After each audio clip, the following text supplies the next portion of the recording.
Primary Election Day in Florida is just 5 weeks away. Stand by to meet the candidates. This original program is provided as a public service by WSRE, the League of Women Voters, and Pensacola State College.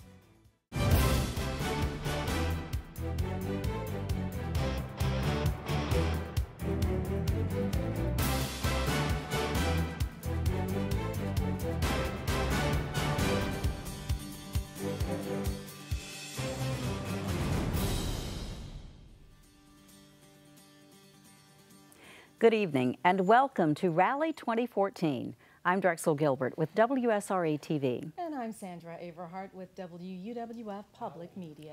This is the first of 3 nights that we will be with you for Rally 2014 primary election coverage on WSRE TV, PBS for the Gulf Coast. Over the course of those 3 nights, you will be meeting candidates from primary races in Escambia, Santa Rosa, and Okaloosa counties, as well as primary candidates in Florida House District 3 and the 1st U.S. Congressional District. The spotlight tonight is on that congressional race and on local primary races in Santa Rosa County. We will begin with the race for U.S. Congress District 1, followed by the contest for Santa Rosa County Commission District 2, then County Commission District 4. We will then move to 2 school board races, Districts 1 and 3. Tomorrow night, the candidates for Florida House District 3 will be in our studios to answer questions. Also, candidates from local races in Okaloosa County will join us. We will cover Okaloosa County races for Clerk of the Court and County Commission District 4. We will also have the races for School Board Districts 1, 3, and 5. Then on Thursday night, we will meet the candidates seeking election in Escambia County for the County Commission District 2 seat and School Board District 3. The questions that will be put before the candidates have been provided to us by committees of the Pensacola Bay Area League of Women Voters and the Okaloosa County League of Women Voters. The candidates have not seen the questions. In each race, the candidates will be asked the same questions, and they will have 45 seconds to respond. At the conclusion of the question and answer session, each candidate will have 45 seconds to deliver a closing statement. Now, we're going to begin tonight with the race for the U.S. Congressional District 1 seat. This district includes Escambia, Santa Rosa, Okaloosa, and Walton counties, and a portion of Holmes County. There are 2 Republican candidates on the primary ballot in this race. There are no Democratic candidates in the primary. The winner of the primary will face a Democratic candidate and a candidate with no party affiliation in the general election. Our candidates are seated in alphabetical order. The first candidate we will introduce in this race tonight is John E. Kraus. Mr. Kraus is the challenger in this contest. He resides in Pensacola. Drexel? And Jeff Miller, who lives in Chumuckla, is the incumbent in this race. He has served in Congress since 2001. And gentlemen, we say to you, welcome this evening. Sandra and I will be alternating questions for the candidates in this race. And again, we are going to start alphabetically. So we will begin with you, Mr. Kraus. Question 1. Sanctions have been used against Iraq, Syria, North Korea, Russia, and other nations to achieve U.S. foreign policy goals. What is your opinion of the effectiveness of sanctions as a tool in achieving foreign policy goals? And again, the question goes to you first, Mr. Kraus. I'm concerned about the sanctions not being hard enough or restricted enough because other countries can come through the back door delivering whatever it is that nation's being restricted from by our actions. All right. Okay. Thank you, Mr. Kraus. And the question now goes to you, Mr. Miller. Would you like for me to repeat the question? No, I can handle it from there. Thank you very much. You know, the problem with the way that the Obama administration has handled their foreign policy is with a hands-off approach. And by doing sanctions when they don't have people from the international community joining with them, it is not going to achieve the necessary goals. I think that this administration has been extremely timid in what it has done. When we look at what is happening right now in the Ukraine and the president stands back and talks about the things that he thinks Putin needs to do, Vladimir Putin is not going to do what Barack Obama asks him to do. He's going to need to be forced by the international community, and the United States needs to lead that community. All right, thank you, Mr. Miller. And this next question will go to you first. The downing of the Malaysian Airlines flight MH17 transformed the battle for Ukraine into a global issue. What role do you think the U.S. should play at this stage in the investigation? Actually, it's been a global issue from the very beginning. And I think that, again, this administration has not handled itself very well. When you talk about Crimea and what has gone on there, the invasion by the Russians, using their population down there to separate. And again, President Obama has stood back and has not done anything to prevent the Russian incursion. Now you see where there's been a commercial airliner that has been downed by a surface-to-air missile that most definitely came from the Russians. And they either launched that missile or they trained those separatists who did launch the missile that hit this aircraft. And I think that very serious consequences need to be paid by Russia. All right, thank you, Mr. Miller. That question to you now, Mr. Krause. Do you need me to repeat it? No.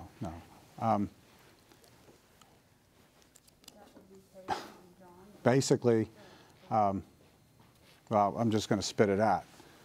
President Obama is really lacking and slacking at the job on this and mishandling it.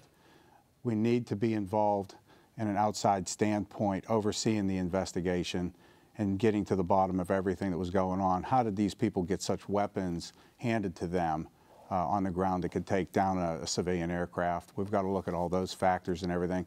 And I think Congress needs to really start turning up the heat and applying the heat to Barack Obama to start getting on the stick with the program and toughening up. Because Russia's laughing at us because of the way Obama handles everything around the world. Thank you. All right, and now it's time for question number 3, and we will begin with you, Mr. Krause. Social Security taxes are paid on the first $117,000 of employment income. What are your views on whether the cap should be raised in order to help reduce the shortfall of the Social Security Trust Fund? Well, first of all, to reduce the shortfall on Social Security, leave it alone and stop borrowing it. We need to make a lockbox on it. Congress has borrowed from Social Security over a period of decades. They don't pay the money back. Social Security is not it's a benefit. It's there for us. We pay into it. And it's time that Congress leaves it alone, lock the keys, shut it down, stop borrowing from it. You're not going to pay it back. That's how you stop the shortfall. All right, thank you, Mr. Krause. And the question now goes to you, Mr. Miller, regarding the Social Security taxes. The issue that we have right now is the fact that people are living much longer than the actuaries were established for Social Security. And so instead of raising the caps on the income, what we need to be looking at, and this is difficult for some, but for those that are not close to the retirement age, but some period out, maybe 10 years or so, change that retirement age by a couple of years, and it will add a whole lot of ability for Social Security to be able to be paid to those who have not only paid into the system, but have earned that benefit. All right, thank you. All right, our next question will go to Mr. Miller first. A comprehensive plan for immigration reform and border security has thus far not been achieved in Congress. The influx of children fleeing Central America has thrust the issue into the spotlight. What solution can you offer to what many are calling an immigration crisis, Mr. Miller? Well, it certainly is an immigration crisis because the border is not secure. And regardless of what the Senate Majority Leader, Harry Reid, says, or what President Obama or Vice President Biden may say, that border is not secure.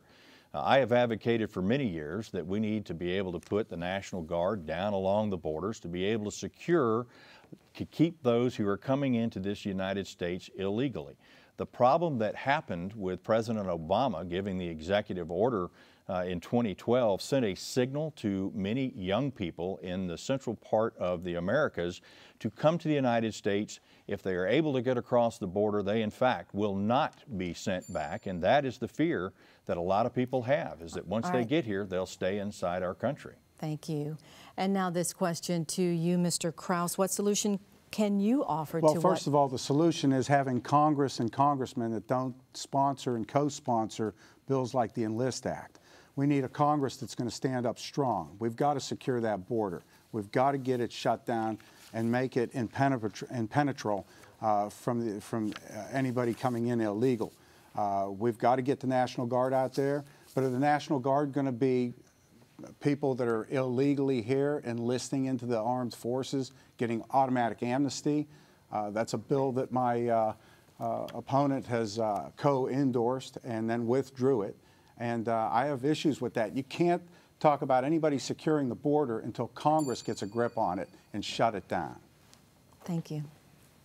All right, Mr. Miller has raised his hand, and you have a rebuttal for that question. And the way that we do this here on Rally is that you will have 30 seconds for your rebuttal, sir. Yeah, I just want to make sure that my opponent understands that I have never supported a bill that grants amnesty to anybody. I oppose amnesty. And the fact is that I believe that securing the border is the best way to fix the immigration problem that exists right now on our southern border. All right, thank you. And Mr. Kraus now has raised his Congressman, hand. you co-sponsored the Enlist Act, which is an automatic amnesty for anybody here illegally to walk right into the military while we're decommissioning our kids and making it tougher for them getting into the military. You can't sit there and tell the people that you don't support some kind of amnesty measures that we're all concerned about. All right, and that concludes that question, and the two candidates did have rebuttals there. We move on now to question number 5, and it will be posed first to you, Mr. Kraus. Some critics of environmental laws and standards relating to water and air pollution claim that the cost considerations are given too much weight compared with public health considerations. How do you balance cost against health considerations? That's a very good question. And that's something to be honest with you about, I would have to do more research and look into it. However, when it comes up to the EPA, the environment and everything, that should be handled by the states and protecting the state's sovereignty under the 10th Amendment and let the states deal with that. But I would have to look into the cost factors to be able to answer that honestly with you. All right, thank you, Mr. Kraus. The question goes now to you, Mr. Miller. What we hear many people talk about with this issue of climate change, which of course used to be called global warming, and prior to that, back in the 60s and the 70s, it was called global cooling, is the fact that there are large people that are involved in environmental industrial policy, where in fact they make money based on the fact that people are being scared to say that our Earth and environment is changing. Of course the environment has been changing, the climate's been changing since God created the earth. And I think that people need to realize that. But what they are trying to put on the taxpayers, the American people, and certainly those that are trying to provide jobs for the individuals out there in our country is much too high. All right, thank you, sir. All right, thank you, gentlemen. We have now reached the midway point in our questions for the candidates for U.S. Congress District 1. We will take a short break and be right back.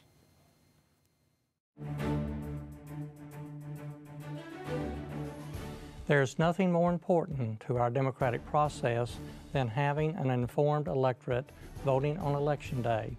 Good evening. I am Ed Meadows, President of Pensacola State College, thanking you for tuning into Rally 2014, a joint presentation of the League of Women Voters, WSRE TV, and Pensacola State College. Rally allows you the opportunity to watch and listen as this election year's slate of candidates answer the tough questions concerning the needs of our community. WSRE, a service of Pensacola State College, is proud to bring this program to you as a public service, and as always, we invite your comments and suggestions about how we can further fulfill our community obligations. Let's all remember the importance of participating in the governance process by voting in the upcoming election.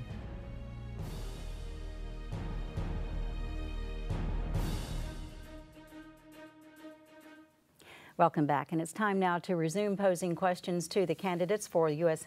Congress District 1. We began the last round of questions, question number 5 with Mr. Kraus. The question number 6 now, Sandra, is going to go to Jeff Miller. All right, and we do have that question.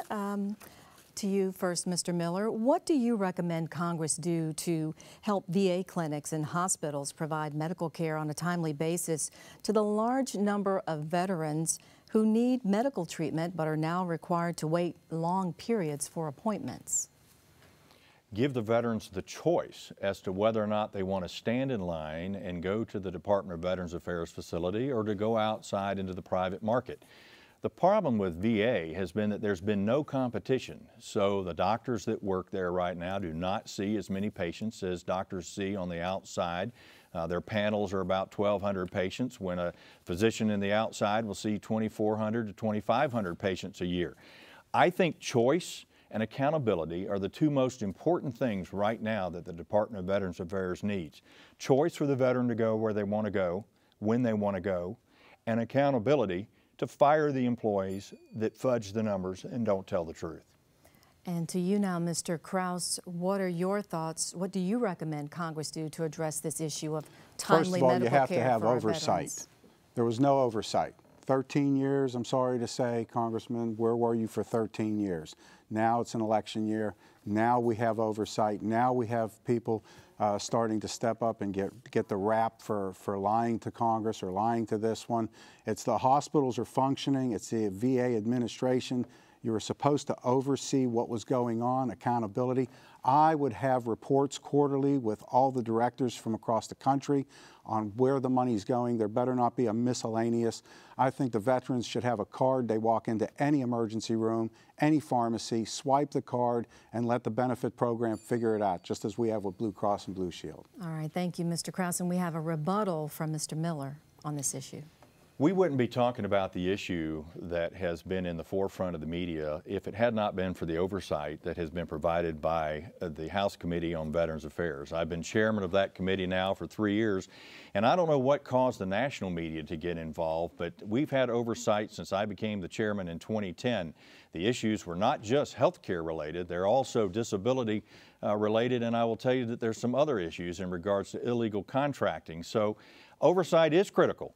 And as chairman of the House Committee on Veterans Affairs, that's exactly what we've done. Thank you, Mr. Miller. 30 seconds rebuttal, Mr. Krause. For 3.5 years, Congressman, you've been the chairman on the committee. Where's the oversight been? Why is it blowing up now? Why are people getting $65,000 bonuses? And over the past 10 years, 1,000 veterans died waiting to get treatment.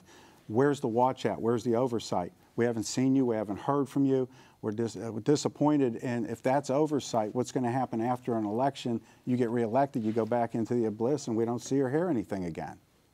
We need strong oversight. We need accountability, and that's the bottom line. We need someone to make that stance. All right, thank you, gentlemen. And now we move along to question number 7. And again, it's a good time to remind you that these questions have been provided to us by the League of Women Voters, Pensacola Bay Area and Okaloosa County, and our thanks to them this evening. Question number 7 will go to you first, Mr. Krause. How do you respond to the proposal to raise the federal minimum wage from $7.25 an hour to $10.10 an hour? First of all, we don't have the business, the government has no business dictating what employers should pay employees. I believe in the old-fashioned, you go to work, you earn your keep, you do a good job, you get a raise. If you want to look at people getting raises that don't deserve raises, or again, we resort back to government employees getting $65,000 and $25,000 bonuses for a broken system like the Veterans Administration, and then they're going to turn around and tell a private business owner, that they've got to pay X amount of dollars to their employees. That's going to break the backs of small businesses. Small businesses can't afford it in this economy, and it's going to hurt them. All right, the question now goes to you, Mr. Miller. I don't support raising the national minimum wage. I think it's a disincentive. It will cost jobs in this economy that is so tenuous right now at best. We have a lot of young people that come into the market that need to be able to get a first-time job. But if we keep raising the minimum wage to a point that somebody thinks that they can actually spend their entire time working there, it's going to be very difficult for the younger people to get jobs. And so what I want to see is people have an opportunity to rise up out of what is now the minimum wage, to have good-paying jobs, not only in our local community, but around the country as well. Again, raising the national minimum wage will hurt jobs, not help. All right, thank you very much. This next question will go to you first, Mr. Miller. A recent publication by NASA states that there is compelling evidence of rapid climate change, citing rising sea levels, rising global surface and ocean temperature, and declining Arctic sea ice. What do you consider the most important measure that Congress can take to deal with the factors that scientists identify as contributors to climate change?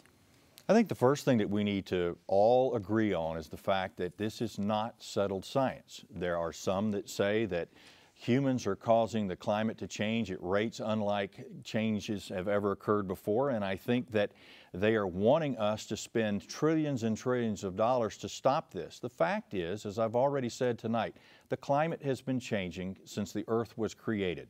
It heats up, it cools down. It happens cyclically. And I think that for us to spend the trillions and trillions of dollars that people want us to do to try to affect this is actually chasing something that is not going to solve the issue that's out there. So I think Congress actually needs to pay attention to the things that our Constitution says, and that is protecting the United States of America.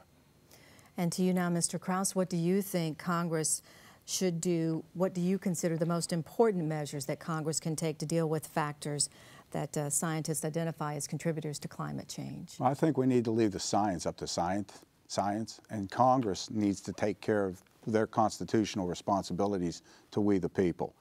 When I was growing up and Jeff was growing up, we were worried about another ice age coming at us. You know, now we're talking about global warming. It's an unproven science either way. They've got to get you've got one side of the scientific world against the other side of the scientific world arguing over about global warming and everything else that's changing. Congress needs to just focus on what Congress is supposed to do according to the Constitution and leave science to the scientists. All right, thank you. Mr. Krause, we'll begin question number 9 with you. What are your views on the plan to withdraw virtually all troops from Afghanistan by the end of 2016? Big mistake at this point after watching what's happening in Iraq. We pull out too soon with a nation that's unstable. I don't like having our kids over there. My son-in-law served 2 tours over there, and we worried every night about him. But look what's happening with Iraq. We pulled out too soon. The nation wasn't stable enough to support itself and defend itself, and now look what's happening. We're back in a boat where, you know, I've got veterans that often tell me, did we go over there in vain? Look what's going on with why they pull out, and now they just handed it back to them. So we need to make sure that we leave it stable. If we're going to get into nation building and going after this stuff, we need to make sure that when we leave, they're able to take care of themselves. All right, thank you, Mr. Krause. And Mr. Miller, your views on the troop withdrawal from Afghanistan? I think the administration is moving in the wrong direction. We definitely need to leave troops behind to help those that they have been training. Very obviously, we see that still the people that have been trained are not secure enough in the fact that they can go out and lead and take care of all of the missions that they are being asked to do. You know, when we went to Afghanistan, we went there for several reasons. And some of those reasons have been taken care of. But the fact remains that we still live in a very, very dangerous world. And we cannot allow Afghanistan to fall back into a failed nation where, in fact, terrorists are allowed to prosper there. We have to help them stand on their own feet at this point, regardless of what the administration may say in Afghanistan. All right, we have one final question in this race for our U.S. congressional candidates, and it'll go to Mr. Miller first. Mr. Miller, the Supreme Court ruling in Citizens United effectively nullifies state laws limiting campaign contributions. What impact do you believe that eliminating such limits will have this year and in the future? I think the most important thing is that state laws should not have bearing on federal races in particular. And what happened was they said that there were certain contributions that could be made and limits above and beyond what the states, in fact, were wanting people to be able to make. Some people say it gave corporations personhood, if you will. Actually, as we have seen with the Hobby Lobby decision that just came down from the Supreme Court, in fact, corporations do actually have, if they're closely held, some ability to share some of the very same things that their board or the people that own them do. So I think, you know, the Citizens United case, should not be an issue. All right, thank you. And Mr. Kraus, now that question to you. What impact do you believe eliminating such limits will have this year and in the future? Well, I think it'll change the face of politics to begin with, because as we see, incumbents have big donors from big corporations, and challengers such as myself, we rely on the little people around our communities to support and help us build our campaigns. And I think that's a fundamental reality we need to get back in touch with and get the corporations out of politics. All right, we have a rebuttal from Mr. Miller. 30 seconds, sir. And I think it bears saying at this point that corporations cannot contribute to federal candidates. And I think it's important that my colleague who is debating tonight understands that state law allows corporations to donate to political candidates, but you cannot at a corporate level contribute to a congressional candidate or anybody at the federal level. All right, thank you, gentlemen. Oh, rebuttal from Mr. Kraus now. Look up your campaign contribution list, Mr. Miller. You'll see some corporate donors there. All right, thank you. All right, and that concludes the questions for the candidates for U.S. Congress District 1. We've had to remind, we will have to remind from time to time candidates of the 45-second time limit. It's uncomfortable for us to have to do that, but we do have the rules. And now, speaking of 45 seconds, each candidate will have 45 seconds to make a closing statement. We begin with Mr. Kraus with the questions, so we will begin with Mr. Miller with our closing statements. And again, 45 seconds, Mr. Miller. I want to start this evening by thanking the League of Women Voters and certainly WSRE for holding this rally event tonight. It's a great opportunity to have a chance to visit with the folks across the 1st Congressional District. And I do want to say thank you for giving me the opportunity to serve you in the United States Congress. Now is the time for leadership. Now is the time for an opportunity for somebody to serve in Washington who understands what it takes to get things done. If you look at my record, it's a record of accomplishment. As the chairman of the House Committee on Veterans Affairs, we have uncovered the largest scandal in the Department of Veterans Affairs that has ever occurred. We're going to fix it. Those that have worn the uniform of this country deserve the very best. Thank you, Mr. Miller. Thank you. Mr. Kraus, now to you. Closing remarks, 45 seconds. I want to thank the Women League voters for hosting this, WSRE for being involved and letting us participate so that the people can compare the candidates. But I want to start off by oversight, lack of oversight, lack of leadership. We've examined the record. We've looked at the record. 13 years being on a committee, nothing was done. We know for a fact, you out there watching us on television, you know veterans that have called the office looking for help and got a thank you letter. I've heard it from you. You're the ones that brought it to my attention. It's time we do have leadership, especially for District 1 of Florida. It's time that we have somebody that's going to step up and speak out and have oversight. All right, thank you. And thank you, gentlemen, for being on Rally with us this evening. We want to remind you that you are watching Rally 2014 on WSRE TV, where candidates in the upcoming primary election have the opportunity to answer questions that were prepared by committees of the Pensacola Bay Area League of Women Voters and the Okaloosa County League of Women Voters. We have several more races ahead of us this evening, and we're going to return in just a moment. But for now, we'll take a look at those upcoming races.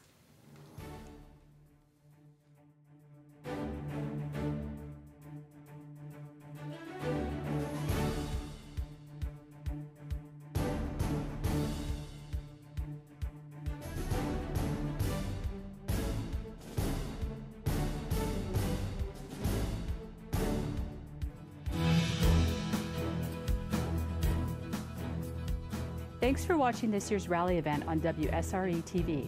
I'm Mary Gutierrez. Haley Richards and I serve as co-presidents of the League of Women Voters of the Pensacola Bay Area. For over 20 years, the leagues here and in Okaloosa County have provided questions for events like tonight's forum as a service to our local communities. Our democracy is based on active participation by informed citizens, and voting is an important way to participate. The League of Women Voters is a nonpartisan political organization, which means we don't support or oppose parties or candidates. We work to increase understanding of major public policy issues and encourage informed and active participation in government. This rally is one way for us to make accurate and nonpartisan information available to voters. You can also contact us for explanation of the amendments and other ballot issues. We invite women and men to attend our public events or join us as member of the League. For more information, visit www.lwvpba.org or www.lwvokaloosa.org. And please remember to be an informed voter this year.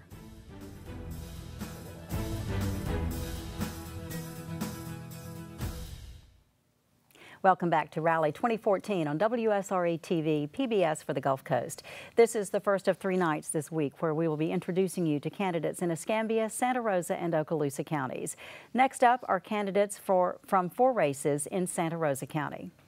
First is the race for County Commission District 2. There are 2 Republican candidates on the primary ballot and no Democrats. The winner of the primary will face a no-party affiliation candidate in November.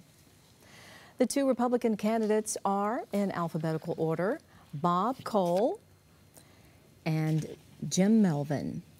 And this is an unusual race in that both Mr. Cole and Mr. Melvin are sitting county commissioners but are running against each other due to redistricting. Gentlemen, we would like to say welcome to Rally, and Mr. Cole, you will receive the first question. How should Santa Rosa County address critical drainage problems in order to prevent flooding and to provide for adequate drainage, specifically in the, oh, I've had the wrong questions there. Do I have the wrong questions? This should be District 2? District 2. Okay. Here we go. There we go. Thank you ever so much. How should Santa Rosa County address critical drainage problems in order to prevent flooding and to provide adequate drainage within the county? So part of that question was actually correct. Mr. Cole, the question goes to you first, and if you need me to repeat it, I'll be happy to. One more time. One more time. How should Santa Rosa County address critical drainage problems in order to prevent flooding and to provide adequate drainage within the county? 2 things that I think we need to do. One, we've already engaged in, and that's starting a study on all our groundwater and runoff waters that we have in the peninsula area. Of course, the entire county got flooded last year, so we got to look at all those areas. We have started in the Hawley by the Sea area at this time. The other thing I believe we need to do would be look very closely before we would consider any reappropriation or increase in density or zoning in those areas. It's very critical now. We get requests all the time to increase that zoning density. Until we have a good handle on all stormwater runoff, I believe that that density should remain as it is and continue with anything we can do. All right, thank you. And the question now goes to you, Mr. Melvin. Would you like for me to repeat it, sir? Yes, please. All right. How should Santa Rosa County address critical drainage problems in order to prevent flooding and to provide for adequate drainage within the county? Yeah, thank you, Drexel. I started working with Hawley by the Sea back in November, and in late December, early January, we culminated our agreement and came back to the board. We let a $400,000 contract, and we're master planning the area before it flooded. And we're going to identify and prioritize the sections that need to be worked on and work our way through those on a priority by priority basis. In the interim, we need to be sure that we don't let somebody come behind us and create a problem while we're trying to correct the problem. And by that I mean construct a house on grade while we're trying to correct. I don't mean to interrupt, but your time is up. Thank you. All right, now on to question number 2, and it will go first to Mr. Melvin. And it's a follow-up question of sorts, Mr. Melvin. Regarding the recent devastating flood in our county, what would you do, if elected, to assure that funding sources, including matching grants, are available and ready when disaster strikes? Well, we've already taken those steps. We've hired a consultant, and we're aggressively pursuing grants and working our way through those. And as I said earlier, we're going to master plan not just Hawley by the Sea now, as I did earlier, but master plan the entire flood-prone areas and prioritize those. It won't all be fixed at one time, but at least there'll be a roadmap. So commissioners that come behind us will see what was needed, what's been done, and what needs to be done. They may rearrange those priorities, but at least it'll be a roadmap, and a logical way to attack the problem. All right, that question now to you, Mr. Cole, regarding the recent devastating flood and assuring that funding sources, including matching grants, are available when disaster like this strikes. I'm glad you repeated the question, because looking for grants, making plans, doing the planning for those things is irrelevant if you don't have the funding source in place. I've brought to the board a suggestion that any new construction, that we subtract the price of the value of the land as undeveloped land from the cost that a developed land is worth now on the tax rolls. Take that difference and put a portion of that away. So if we need to bond money for projects like this, if we need to have matching funds for projects like this, that those dollars will be there out of the growth that we see in the county. I believe that's one good source of having those matching dollars.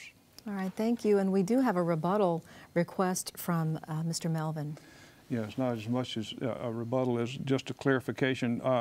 Working the drainage problems are not sitting by waiting for the plans to come through. The things that the county can work, we work, and we have a built-in funding source. It's called the general fund.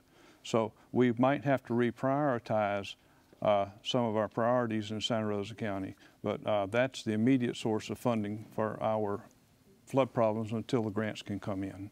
All right, thank you. Jackson. All right, thank you. Did we have a request for a rebuttal? Okay, I thought I saw a hand movement there. All right, now we're going to move on to question number 3. If the citizens of Santa Rosa County approve a tax to fund the construction of a new courthouse, which proposed location do you support and why? And we'll go first to you, Mr. Cole. Okay. I feel like my job as a county commissioner is not to explain to people which one location I would choose. My job as a county commissioner is to lay out the good, the bad, the ugly of every location, the total cost involved to build on each location, and let the citizens of Santa Rosa County have their constitutional right to vote on what this is going to be. As my job as a commissioner, we make a lot of decisions, but when it's a $35 million decision that affects our county for the next 50 to 80 years, I feel it's our citizens' right to have a voice in which location, and that's why there's 3 on the ballot today. All right, thank you. And Mr. Melvin, the question now goes to you. If the citizens of Santa Rosa County approve a tax to fund the construction of a new courthouse, which location do you support and why? I personally prefer the existing downtown site because we can raise it out of the floodplain and do so cheaper than we can the P Ridge property. The P Ridge property is totally off the table in my opinion, because not so much the problem with the property, but the deal is unacceptable to me. $63,700 an acre is absurd. It's outrageous. The school board bought acreage right next door to it for $10,000 an acre about December of this past year. So, but I like the downtown historical site and also the Byram site. All right, and Mr. Cole has raised his hand, Sandra, and has 30 seconds for rebuttal. Thank you.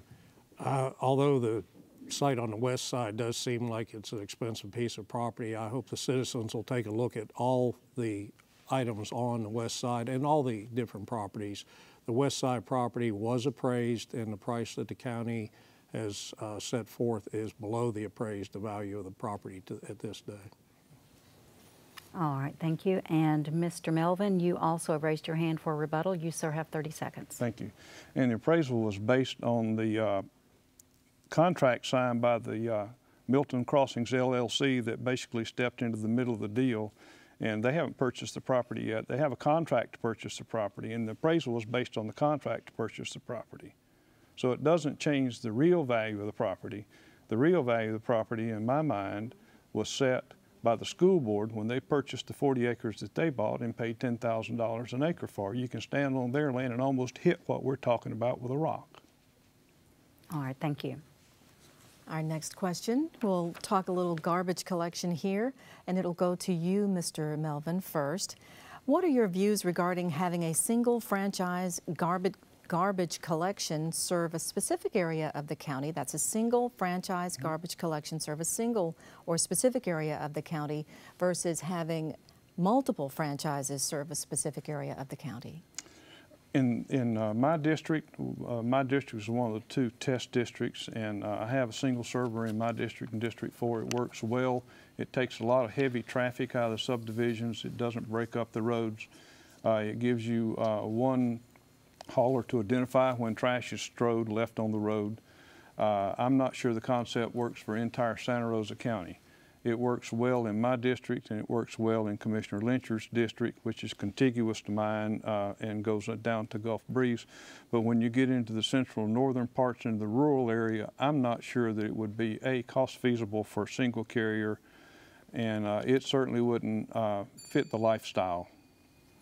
All right, thank you, Mr. Melvin. And now this question to you, Mr. Cole, regarding having a single franchise garbage collection serve a specific area of the county. Well, I'm glad that I was on the board when we incorporated this on those 2 southern sections, and certainly it does improve the service. Our citizens are getting more for their dollar. We're seeing less traffic in our subdivisions. It would also, I believe, like to see this extended to the Pace area and the highly populated areas in the balance of the county.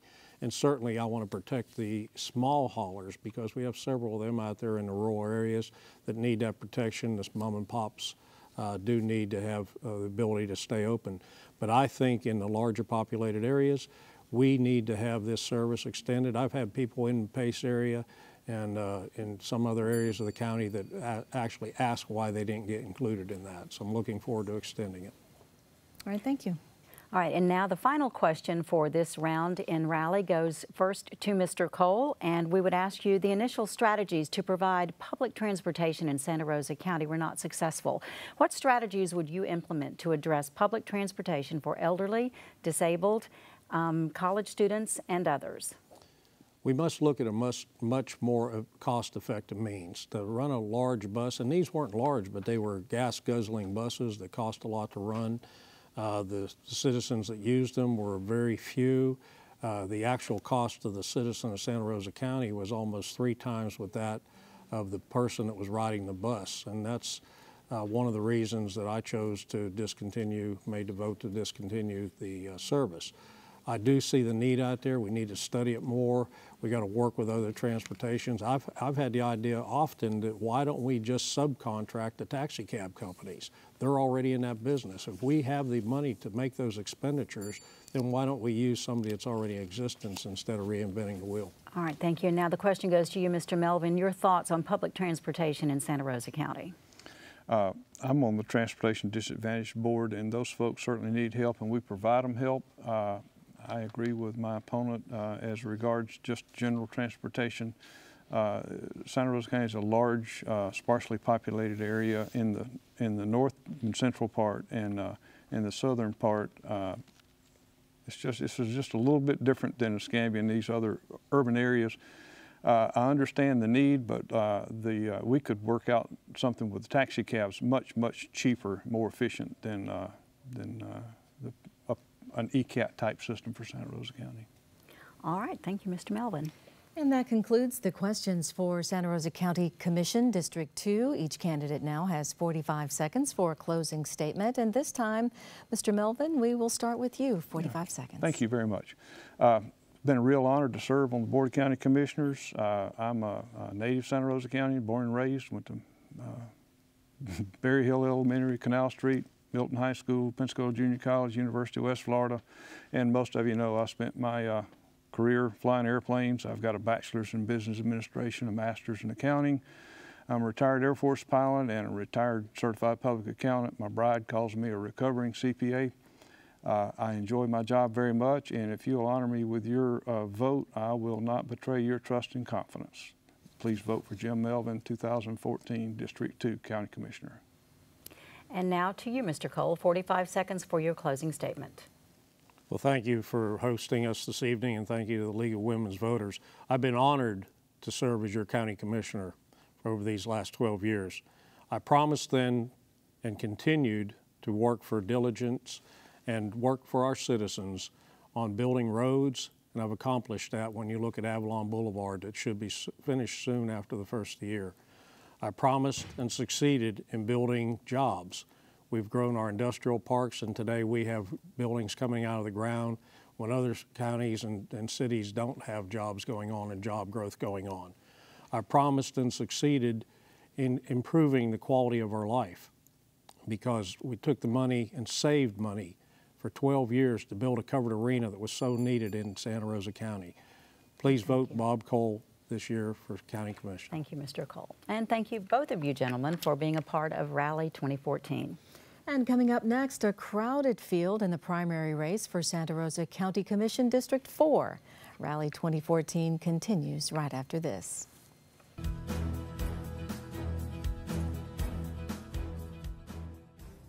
There are 3 ways to cast a ballot in Santa Rosa County: by mail, early voting, or at your precinct on Election Day.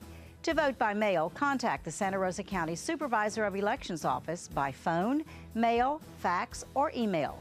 Ballots must reach the Supervisor of Elections office by 7 p.m. on Election Day. Early voting takes place from Monday, August 11th through Saturday, August 23rd at the Santa Rosa Supervisor of Elections office in Milton and at the South Santa Rosa Service Center on Highway 98 in Gulf Breeze. Early voting hours each day are 8:30 a.m. until 4:30 p.m. On the day of the primary election, Tuesday, August 26th, voting takes place from 7 a.m. until 7 p.m. You must vote in the precinct in which you live and are registered. Be sure to take a photo ID and signature ID with you.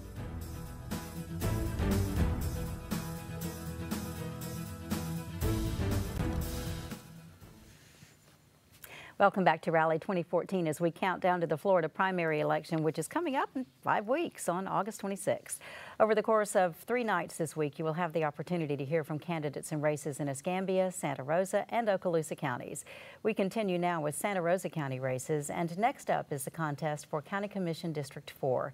There are 6 Republican candidates on the primary ballot.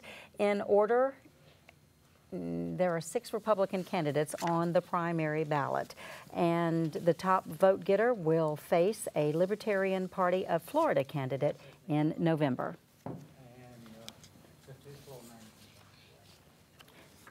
The candidates are seated in alphabetical order, as they will be throughout the evening. The first candidate is, do we have the right, Karen Alloy? Karen Alloy, thank you. The second candidate is James Broxson. The third candidate is Ruth DuPont Esser. Up next is Yvonne Harper. The fifth candidate to be introduced is Andrea McDermott. And the sixth candidate is Rob Williamson. And we say welcome to all of you. Welcome to all of you. And Sandra, would you like to start the questions here? We're going to begin, as we've been talking about all evening, the candidates are seated in alphabetical order. And Ms. Alloy, your last name begins with A, so you receive the first question first. All right, and that first question is, how should Santa Rosa County address critical drainage problems in order to prevent flooding and to provide adequate drainage, specifically in the Navarre area? Ms. Alloy, to you first. Thank you for the question. Yes, I'm most interested and most concerned with Navarre in particular and the drainage issues, and it goes back to a long study that should have been done way before the current time period. So I think there are 2 aspects of the drainage that need to be addressed. What can be done right now?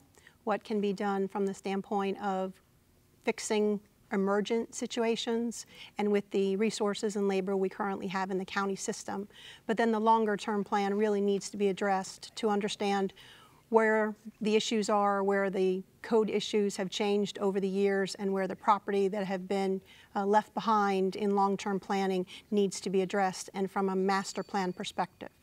All right, thank you. That question next to Mr. Broxson. Do you need me to repeat it? Yes, please. All right. How should Santa Rosa County address critical drainage issues or drainage problems in order to prevent flooding and to provide for adequate drainage, specifically in the Navarre area?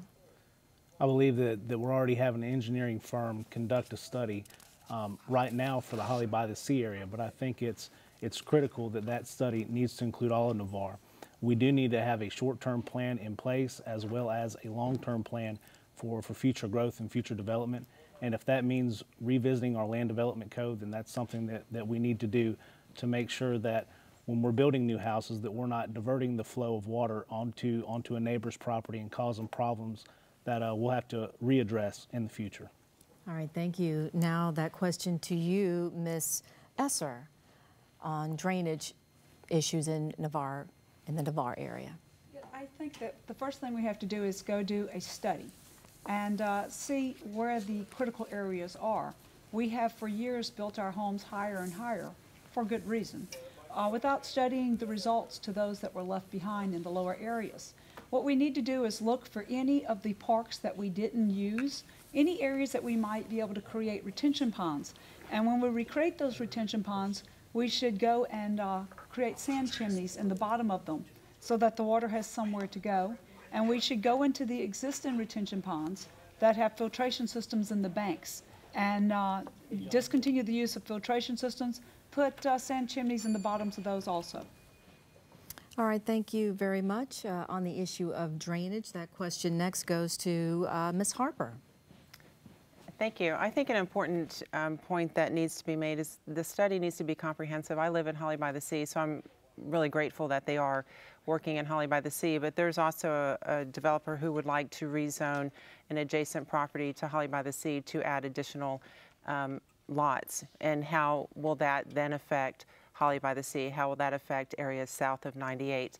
And it needs to be comprehensive because the areas all do connect. You know, the land development codes have changed. The homes that were built, you know, in the 70s and the 80s need to be looked at to see how that ties into the homes that are being built today to develop a comprehensive plan. It will not be cheap, it will be expensive, but it's something that does need to be done. Thank you. All right, thank you. And next we go to Andrea McDermott. We're talking about how Santa Rosa should address critical drainage problems to prevent flooding and to provide for adequate drainage in the Navarre area. Santa Rosa County has always been reactive instead of proactive. One of the problems is there is no maintenance program for maintaining the ditches that we have currently. I think that the Public Works Department needs to work on a regular program to keep these ditches clear so that it will allow the water to flow. We've found some of the problems during the recent floods, and they've made some repairs and improvements at that time, but we still have a big problem. It's not just Holly by the Sea, it is all of Navarre. I'm afraid that if they just focus on one area, that they're going to have the problem that it will continue down to the other areas. All right, thank you. And finally to you, Mr. Williamson, on addressing critical drainage issues, drainage problems in the Navarre area. Well, first of all, I'd like to say thank you to WSRE and the League of Women Voters for hosting tonight. To my kids at home, Hilton and Annabelle, Daddy says hi. As for the drainage issue, you know, as the commissioner, I would definitely be working toward infrastructure improvements, and one of those would be a focus on drainage. Specifically, I'd like to see an engineer-approved drainage plan for the older subdivisions when we have new development in the older subdivisions. The restrictions are actually pretty tight on the newer subdivisions. And also, I'd like to see us work on having shelf-ready grants to where we could be better positioned to receive grant funding. All right, thank you, candidates. And now we're going to move along to question number 2, and this time we will start with you, Mr. Broxson, as we continue to move alphabetically down the line. And it's a piggyback question, more or less, to the question you just had. Regarding the recent devastating flood in Santa Rosa County, what would you do, if elected, to assure funding, including matching grants and funds, et cetera, are available and ready when disaster strikes? And again, we start with you, Mr. Broxson. I think right now we currently have one full-time grant writer that works for Santa Rosa County, and you know, when something like this happens, we do have to have grants that are readily accessible. And if we need to get our current grant writer some help, then we need to have the resources to do so, to make sure that us as citizens, we do not miss out on any funds that are made readily available to us to help us through devastating times like we had about 3 months ago. All right, thank you. And the question now goes to you, Ms. Esser. Would you like for me to repeat the question? No, I remember it. Yeah, I'm walking the streets of Santa Rosa County right now, and I'm seeing things that are heartbreaking. I'm seeing people who are living in homes that don't have sheetrock. This flood hurt many, and most certainly some of our poorest. I think that we need to be responsible going forward. We need to have a fund that we keep for these kinds of situations. We need to be forward in having grant writers.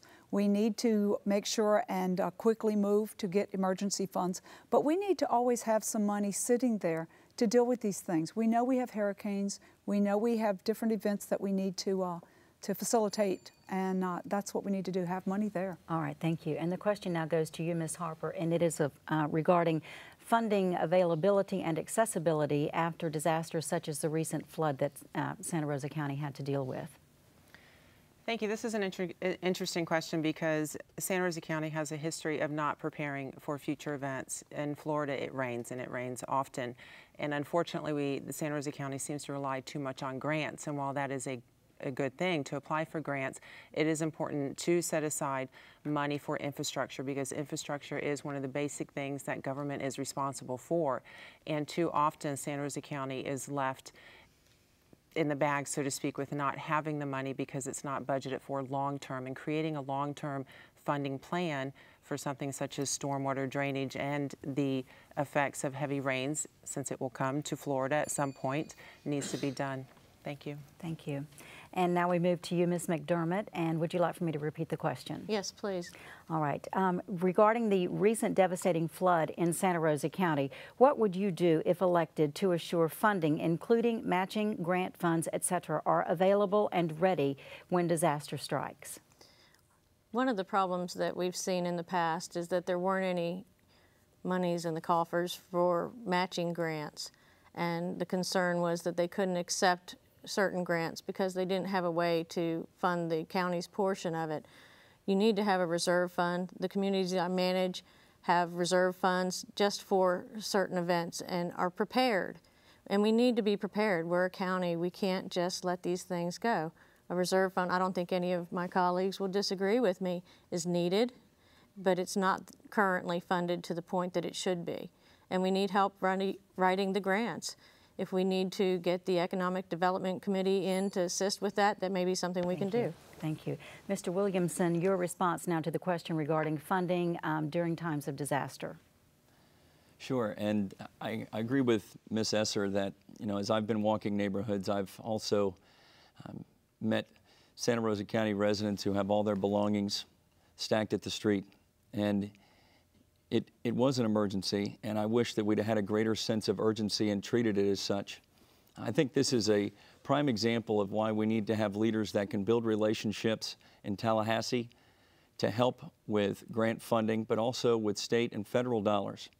And as the only candidate who's a member of the Restore Council, I would also recommend that when BP money comes in, that we hold back a portion of a Restore funding for infrastructure projects like stormwater drainage. All right, thank you.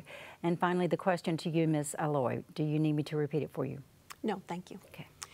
If I'm elected commissioner to sit on the Santa Rosa County Board, I can tell you that the water situation, drainage situation, emergency that came up in April is very similar to a hurricane. And like any disaster, it needs to be prepared for. Just like you have disaster preparedness in any organization at any level, Santa Rosa County commissioners need to be involved in planning a disaster preparedness financially as well as operationally, and I would be instrumental in making sure that happened.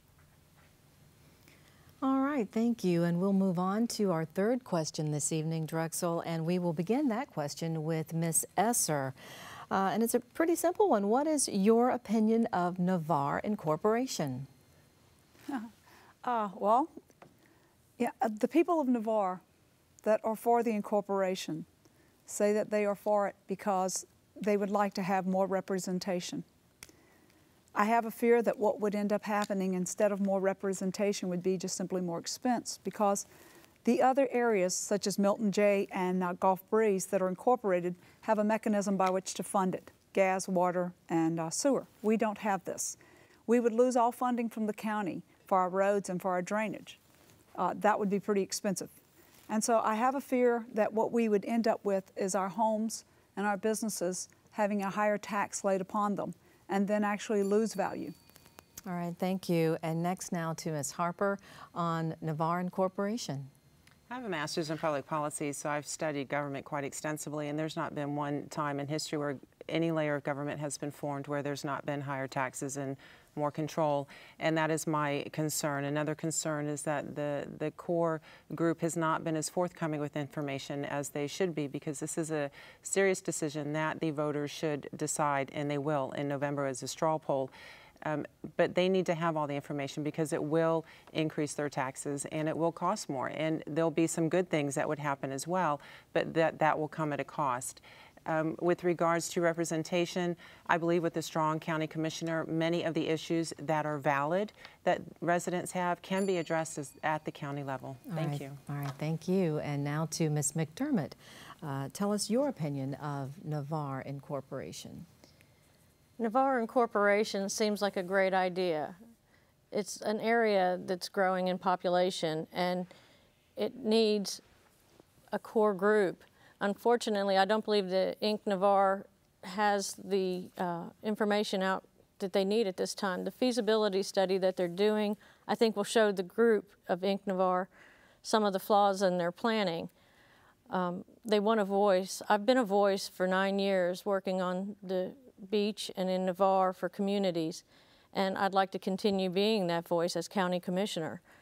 I believe I can bring my experience to help with the problems that they're having and getting their voice. All right, thank you. Mr. Williamson, that question to you on incorporation of Navarre. Well, I think as presented, it's difficult to support, because anytime you add an extra layer of government, you're going to add an extra layer of taxes. And I don't think that Navarre needs representation. Navarre needs good representation. And that's one of the reasons I'm running, to provide that good representation. Navarre residents are frustrated. They're frustrated because they don't have anybody fighting for them in Milton. They're frustrated because they feel like there's more money being spent in the north end of the county than there is in the south end of the county. And I think we have evidence of that. I think that's why we need strong leadership in our county commission, to advocate on behalf of Navarre residents and to make sure that we have someone in that office that can get results for Navarre. All right, thank you. And now to Ms. Alloy. What are your thoughts on Navarre Incorporation? I've spoken to people, citizens both who are very passionate about incorporating Navarre and those who are most concerned about it adding more cost to an already challenging environment economically for our citizens. I can tell you with my financial background, I don't have an opinion yet because we don't have all the data yet. I definitely believe it's the right decision to go before the citizens in November, but I think there is more information, both data and financials, that need to be assessed both by leadership as well as by the citizens before an informed decision can be made. All right, thank you. And finally to Mr. Broxson, your thoughts. I believe if the citizens of Navarre were satisfied with their county representative, then there would be no talks of incorporation. I have never seen a layer of government added without having taxes raised, and I'm not for taxes going up for the citizens of Navarre. With incorporation, I've sat in on some of the meetings and looked at the proposed budget, and there are some inaccuracies there. You know, we currently have 10 years worth of life left on Navarre Bridge, and that's something that's not accounted for that will fall on the backs of the taxpayers of Navarre. And so I think there are some inaccuracies in the budget, and I think with some good solid representation, the incorporation talks would go away. Thank you. All right, thanks. And thanks to all of the candidates. We are going to take a short break, let everybody catch their breath, and then we will return with more questions for these candidates.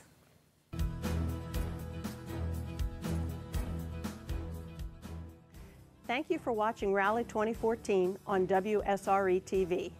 I'm Mary Blackwell, President of the League of Women Voters of Okaloosa County. For over 20 years, the Okaloosa and Pensacola Bay Area Leagues have provided questions for events like tonight's forum as a service to our local communities. The success of our democracy depends on active participation by informed citizens, which begins with voting. The League of Women Voters is nonpartisan, which means we don't support or oppose parties or candidates. This rally is one way for us to make accurate and nonpartisan information available to voters. You can also contact us for explanations of amendments, merit retention of judges, and other ballot issues. We invite women and men to attend our public events or join us as members of the League. Please see our website for more information or to contact us. And please remember to be an informed voter this year.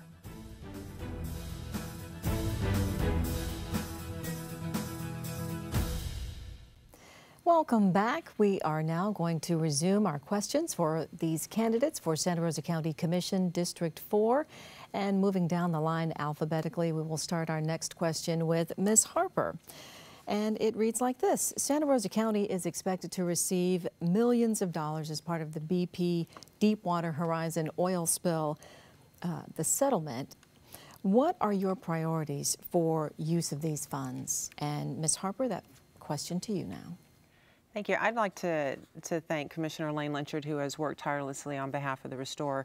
And I agree with his position that the money needs to be spent wisely, that it should not be considered like a Christmas Day fund where it just goes out and spent.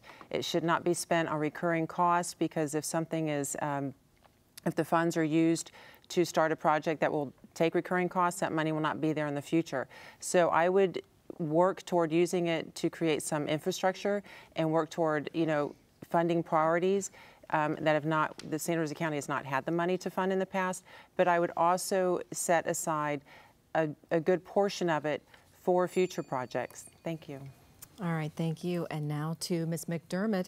We're talking about the millions of dollars that Santa Rosa County is expected to receive as part of the Deepwater Horizon BP settlement. What are your priorities for these funds? The BP oil spill affected a lot of people along the beach who lost their livelihoods and their properties were devalued. One of the problems that we're having right now is the coastal erosion that's happening down on Navarre Beach. It's going to be expensive to repair. I believe that some of the money should go to that, and also some money should be put into the reserves for the rainy day funds when we have big events that need taken care of. I don't think we should spend money before we have it, although we should be planning for it. Unfortunately, everyone thinks this is going to be a quick process. I've never seen a quick process in an oil company before. All right, thank you. And now to Mr. Williamson, your priorities for these BP funds. Well, as the only candidate who has been on the Restore Council representing Santa Rosa County since its inception, I've been pretty close to this issue. In my mind, it's pretty clear.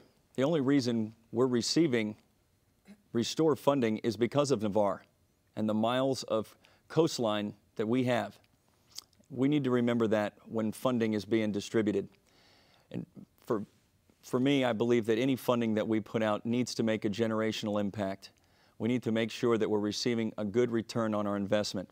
And the only thing that I've stated publicly that I want to make sure that we save is money for economic development to help us use as incentives or infrastructure to help close the deal for potential companies relocating to the area. Thank you. And just a reminder, 45 seconds for your responses to the questions. And this question will go next to Ms. Alloy.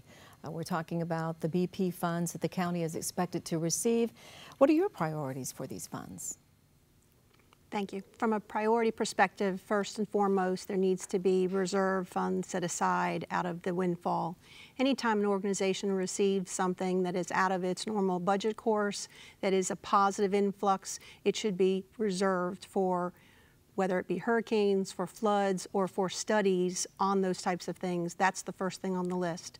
Beyond that is most certainly economic development, and definitely towards... Continue. Definitely on the beach area in particular, and for our homegrown businesses that are the core of who we are and what we do in Santa Rosa County. All right, thank you. A little incident on the set here, but we'll just try to keep going. Nobody's hurt. Right, that's right.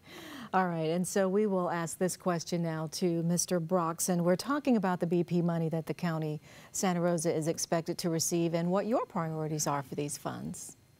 First and foremost would be infrastructure improvements that our district sorely needs. After that, I would go for let's spend some of that money to drive tourism back to the area that was impacted the most in our county, which is Navarre. We could use those funds for ecotourism development. There's a great project that we're about to start funding. It's currently we're going to deploy 700 reefs off Navarre Beach, and we're going to build kayak washdown stations and dune walkovers. These are the kind of projects that we need to be focusing on to drive tourism for generations to come. All right, thank you. And now this question finally to you, Candidate Esser, your thoughts on the BP funds? I would have to say that I agree with what's been said. I think that we should keep a nice amount of it aside for emergency funds. You know, we lost so much in the financial fall in 2007, 2008, so we should secure some of it. We should spend some on renourishing the beach. We should spend some on the reefs. We should secure tourism. We really don't have much of anything for tourism in Navarre. And so we should do those things, and we should make sure and monitor how much we get as to how much we don't. Some of the other areas are receiving a lot more than Navarre is because of the bed tax and the calculations. And so I think we should fight to get all we can from it. All right, thanks. All right, thank you. And now it's time for the final question in this round, and we will begin with you, Ms. McDermott.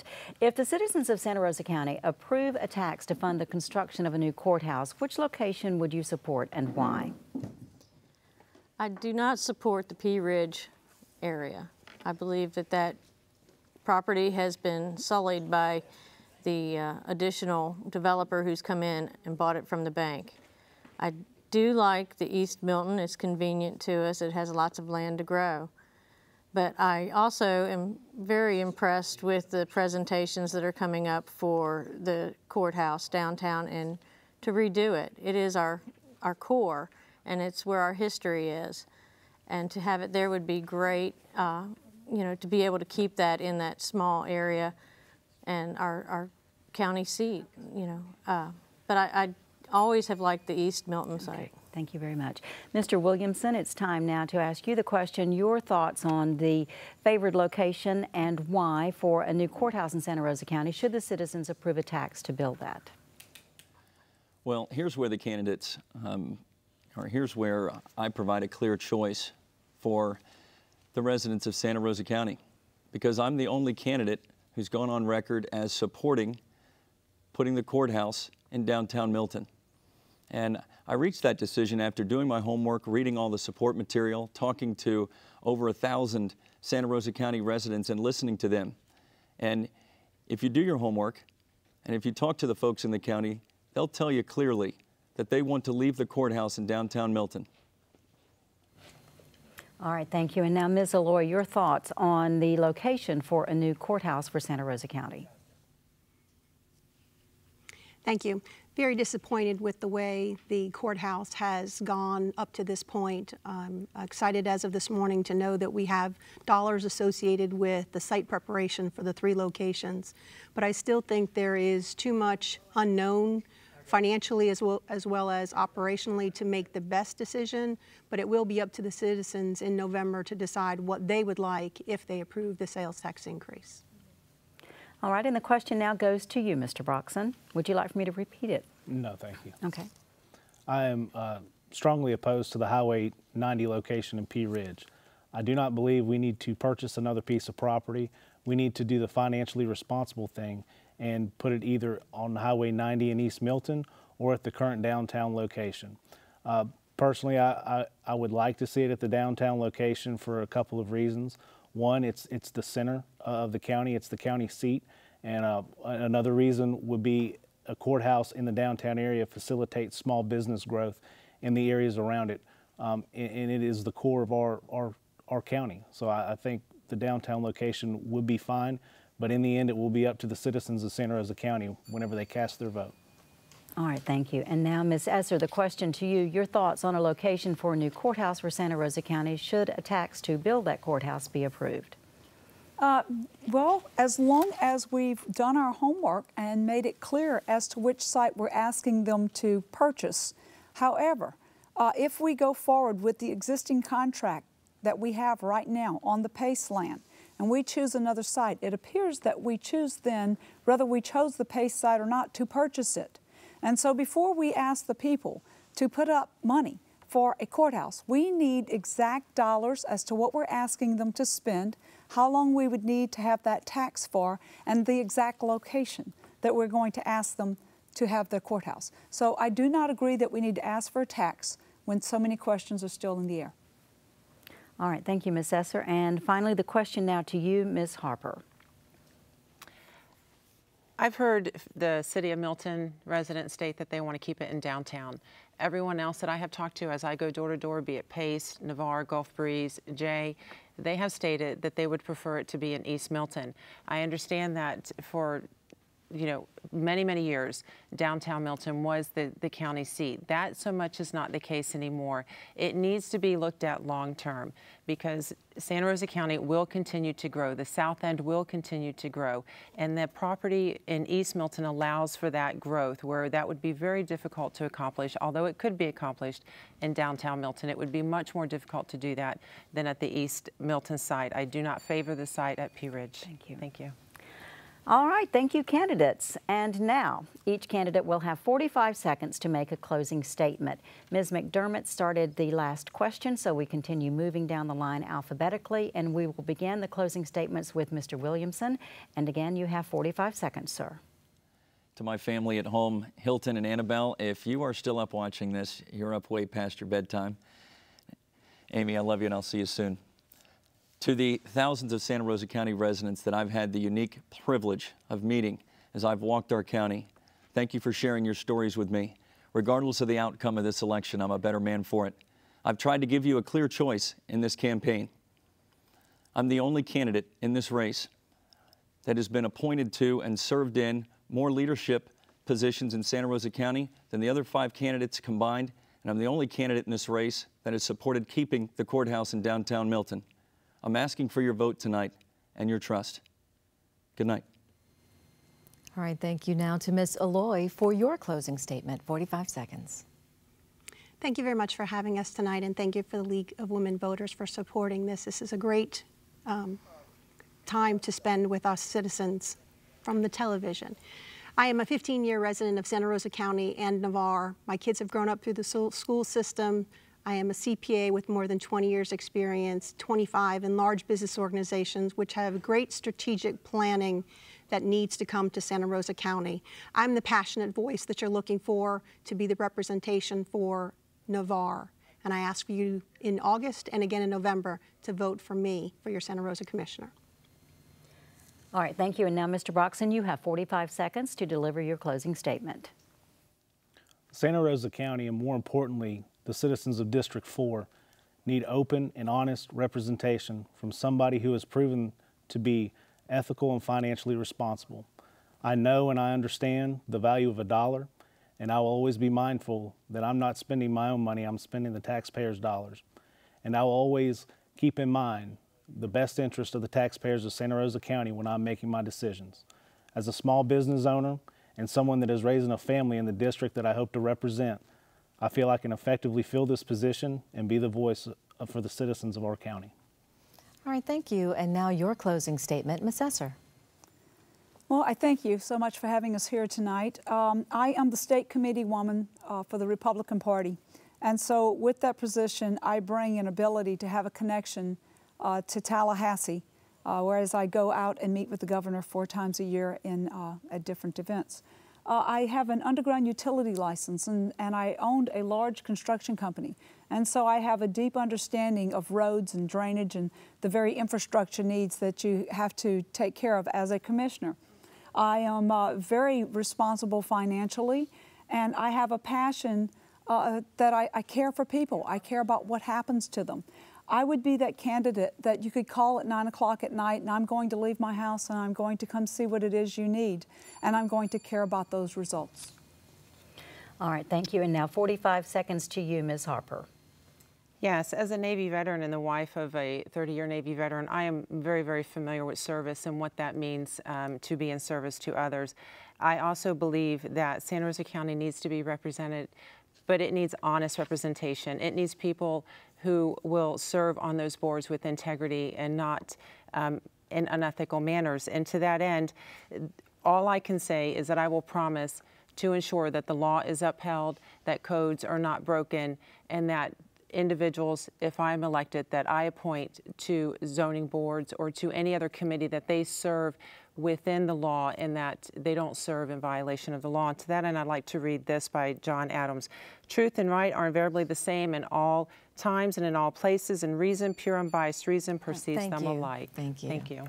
All right, and now, Ms. McDermott, you will get the last word in this race tonight. Your closing statement, 45 seconds. Well, I do like having the last word. Thank you very much for having us tonight. I'm a professional community association manager.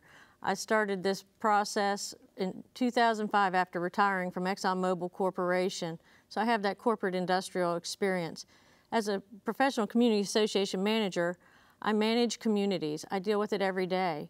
I have several of them in Navarre, 7, that I manage, and I work, and I have worked during the economic downtimes and during the oil spill, and I have worked to increase property values and help the homeowners get through issues that they've had to deal with through all these hard times. We're now on the upside. I think I've helped the county by increasing these property values of the properties that I manage, and hopefully you'll vote for Andrew McDermott. Thank you. And those were the candidates for Santa Rosa County Commission District 4. Up next, the races for School Board Districts 1 and 3. We'll be right back with more Rally 2014 on WSRE TV.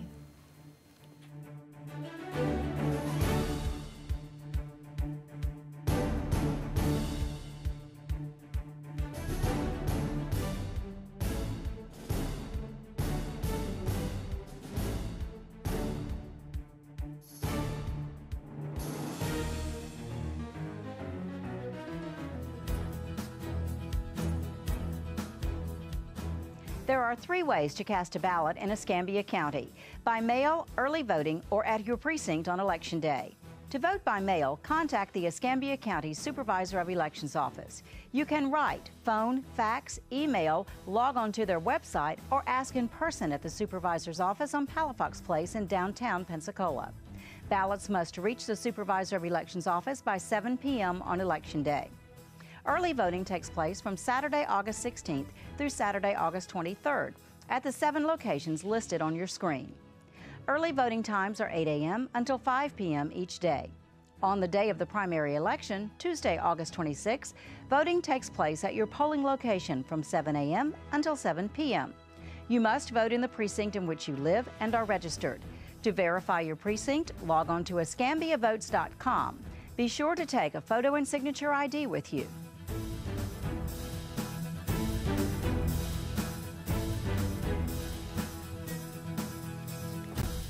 And welcome back to Rally 2014. I'm Drexel Gilbert, joined this evening by Sandra Averhart, and we are meeting primary candidates from races in Santa Rosa County tonight.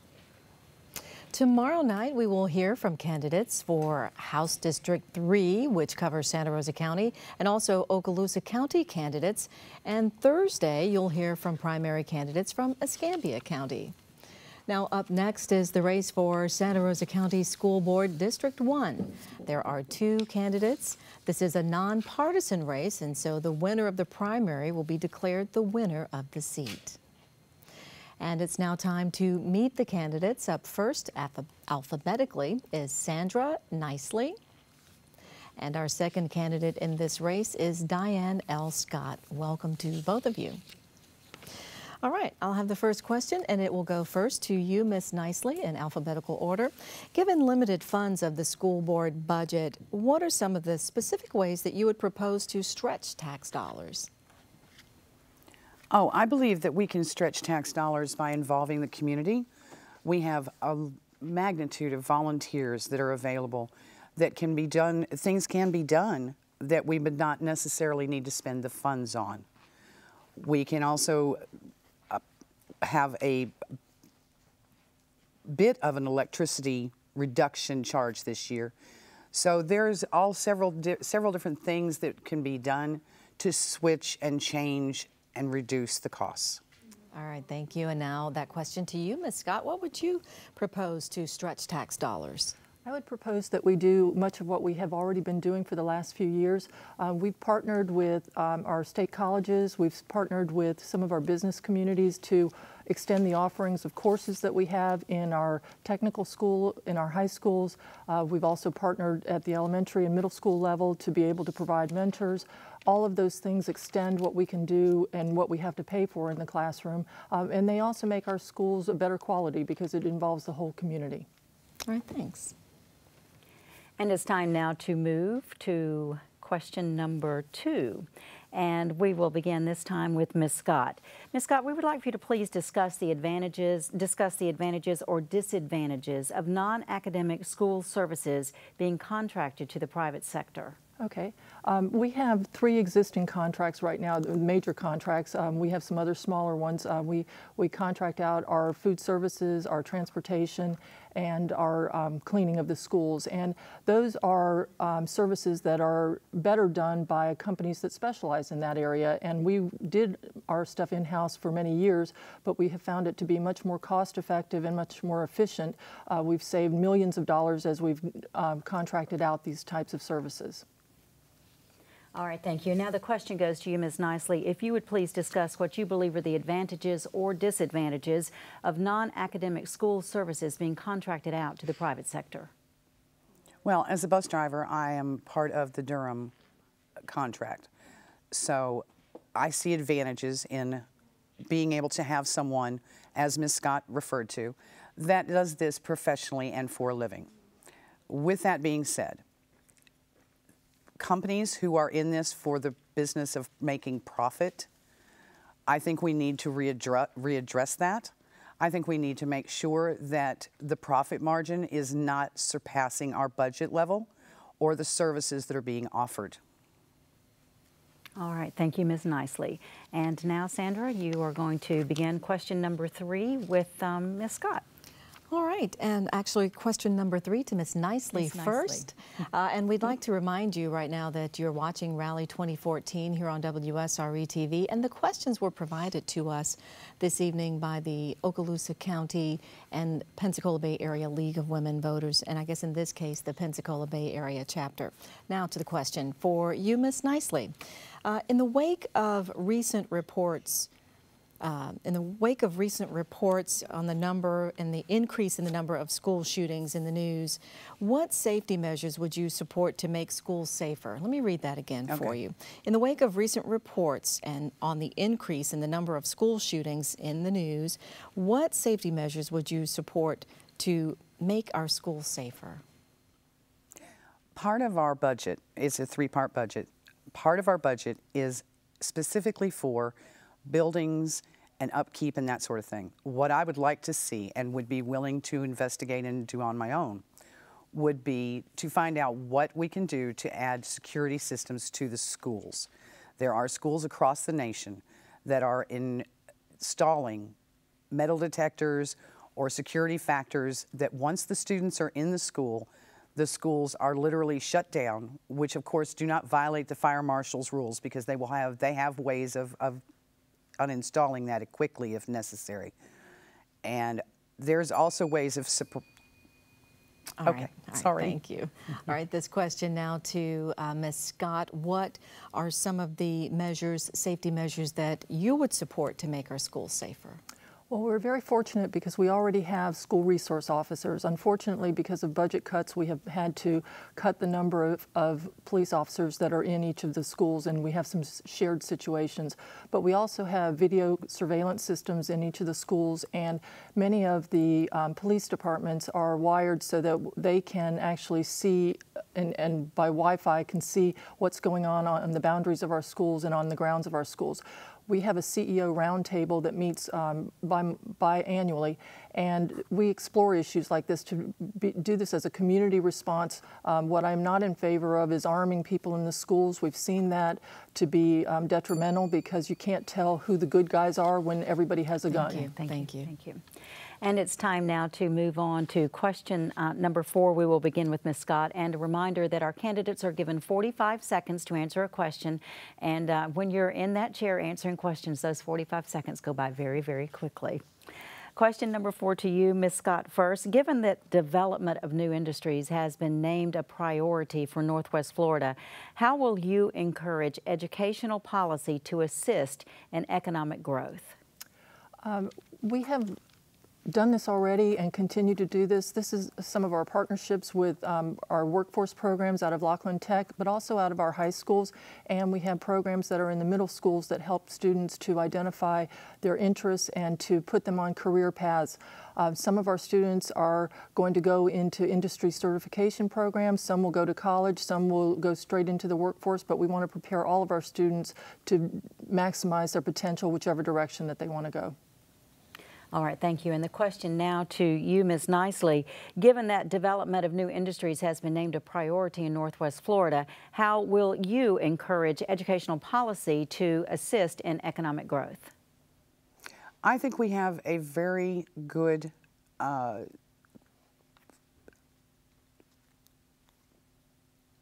opportunity to use our local business people. They are going to be part of the hiring force. So creating programs where the kids can work in the businesses that they are interested in and work with the local businessmen, I think would be a good way to establish some more community involvement in our schools and community involvement with our students as well. I know that there are different places in Milton, Pace, Navarre, where the students would be well liked. Thank you. All right, thanks. And now we are up to our fifth and final question for these candidates in Santa Rosa County School Board District 1, and it'll go first to Ms. Nicely. The word evolution is now required by state standards to be used in describing change over time. Should other concepts such as creationism and intelligent design be included in the classroom? Why or why not? And do you need me to repeat the question? Yes, start that again. Okay, let's go. The word evolution is now required by state standards to be used in describing change over time. Should other concepts such as creationism and intelligent design be included in the science classroom? Why or why not? I believe that needs to wait until they're going to college or in higher education levels. Our children at a very young age are very impressionable. So I believe we have to choose our words carefully. They look up to us as leaders, our teachers. So with words that can be misconstrued, misunderstood, or cause confusion between parents, students, and the schools, I think we need to look at that and be careful with it at all times. All right, thank you. And now to you, Ms. Scott, we're talking about the requirement to use the word evolution and whether or not you think other concepts should be included in the science classroom. Why or why not? This is a difficult question in our community. We have a community with strong religious values, and many of our students have grown up learning about creationism and intelligent design. Evolution is a proven scientific theory, and that is why it's taught in our science classes. But the discussion needs to happen. But we have places that it can happen outside of the classroom, but it can be part of a discussion within a classroom as well. But again, with the standards, they are testing on evolution, and so we need to make sure that we include content in that area. All right, thank you. And thank you, ladies. That completes the question and answer session for School Board District 1. And now each candidate will have 45 seconds to deliver a closing statement. And Ms. Nicely led off the question and answer segment. And so, Ms. Scott, we will have you, or let you begin with your closing statement first. 45 seconds. Thank you to WSRE and to the Women's League for sponsoring this forum and giving viewers an opportunity to compare candidates. It's been my honor to serve as your school board member for the last 8 years, 2 of which have been chair. As I promised, I have been fiscally conservative with your tax dollars. I've managed the budget and balanced the budget each year, even during a recession. I've paid attention to maintaining the high quality of our schools. We've been an A school district for 11 years. Only 6 districts in the state can say that. I'm a parent, I'm an educator, I'm a proven administrator. I do my homework, and I will continue to do my homework, be accessible, and be involved in the community, and I will continue to maintain our high quality schools so that we remain the envy of the state. Thank you. Thank you, Ms. Scott. And now Ms. Nicely, your closing statement. I want to thank WSRE and the League of Women's Voters and for the people at home for allowing us in your home this evening. At a very young age, I had developed management skills, leadership skills, accountant, a headhunter. I have been a volunteer for 30+ years working with today's youth. I have been a Sunday school teacher, a Girl Scout leader, involved in numerous programs with the schools with my 2 daughters growing up. I currently have a granddaughter at Pace High School, and I have a daughter, my oldest daughter, who was going to attend college and become a school teacher. There are teachers in my family. I am a professional bus driver of 23 years, 10 years in Santa Rosa County. I have... All right, thank you. That is your time. Thanks to both Ms. Nicely and Ms. Scott, candidates for School Board District 1. And in case you're just joining us, I'm Sandra Averhart. And I'm Drexel Gilbert. And this is night 1 of 3 nights of primary election coverage on WSRE TV, PBS for the Gulf Coast, as we bring to you tonight Rally 2014. We are 5 weeks away from the August 26th primary, and we have one final set of candidates to meet tonight. They will face questions that have been presented to us by the Pensacola Bay Area League of Women Voters, and the Okaloosa County League of Women Voters have provided questions for the 3 nights. Coming up, we'll meet the candidates for Santa Rosa County School Board District 3. We're right back after this.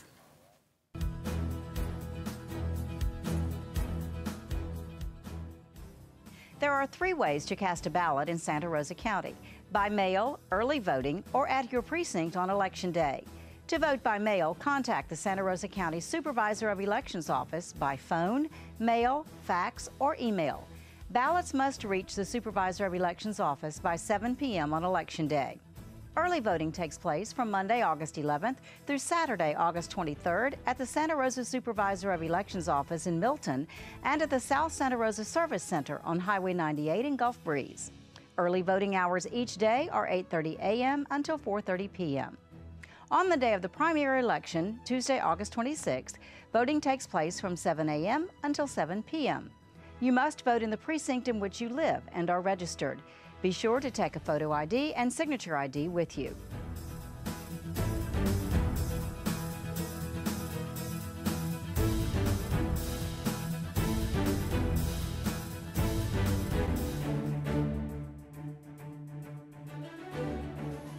There's nothing more important to our democratic process than having an informed electorate voting on Election Day. Good evening. I am Ed Meadows, President of Pensacola State College, thanking you for tuning into Rally 2014, a joint presentation of the League of Women Voters, WSRE TV, and Pensacola State College. Rally allows you the opportunity to watch and listen as this election year's slate of candidates answer the tough questions concerning the needs of our community. WSRE, a service of Pensacola State College, is proud to bring this program to you as a public service, and as always, we invite your comments and suggestions about how we can further fulfill our community obligations. Let's all remember the importance of participating in the governance process by voting in the upcoming election.